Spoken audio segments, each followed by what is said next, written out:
ताज्या बातम्या विचार नव्हे त्यासाठी सचोटी न्यूज चॅनल बघायलाच हवे। ज्ञान मनोरंजन संस्कार देणारे चॅनल सचोटीला सबस्क्राइब करा, बेल आयकॉनचे बटन दाबा, सोबत शेअर करायला विसरू नका।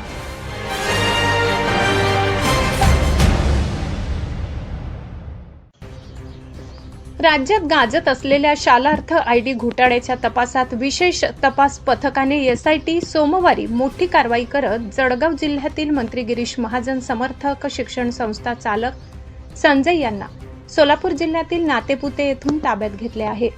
गुन्हा दाखल झाल्यापासून गरुड हे तपास यंत्रणेला हवे होते। अखेर 2 दिवसाच्या शोध मोहिमेवर नाशिकच्या पथकाने त्यांना ताब्यात घेतले। तपासादरम्यान समोर आलेल्या प्राथमिक माहितीनुसार संजय गरुड यांच्याशी संबंधित शेंद्रुणी एज्युकेशन संस्थेतील 177 शिक्षक आणि शिक्षकेतर कर्मचाऱ्यांचे शालार्थ आयडी अवघ्या एका दिवसात तयार करण्यात आल्याचा आरोप आहे।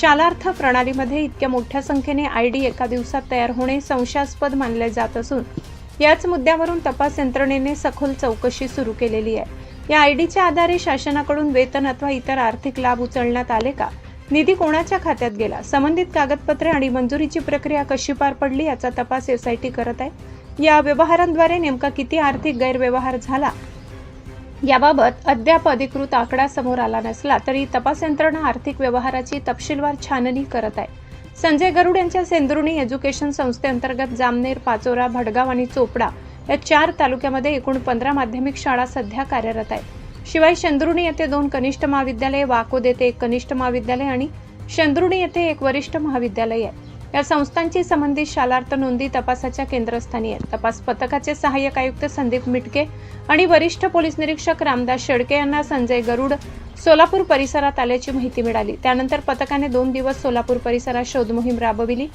संशयित वारंवार ठिकाण बदलत असल्याने त्यांचा माग घेऊन त्यांना ताब्यात घेतले। या प्रकरणात यापूर्वी जळगावचे माजी शिक्षणाधिकारी शशिकांत हिंगोणेकर यांना अटक करण्यात आली होती।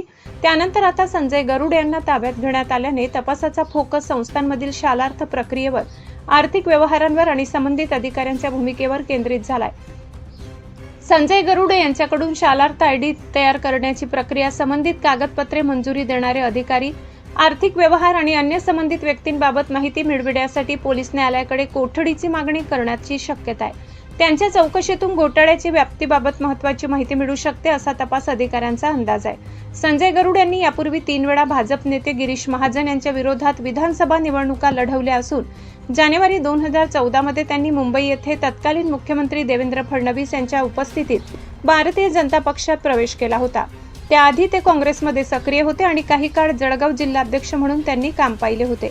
भाजपमध्ये प्रवेश केल्यानंतरही गरुड यांनाच कोणतेही राजकीय संरक्षण मिळू शकलेले नाही।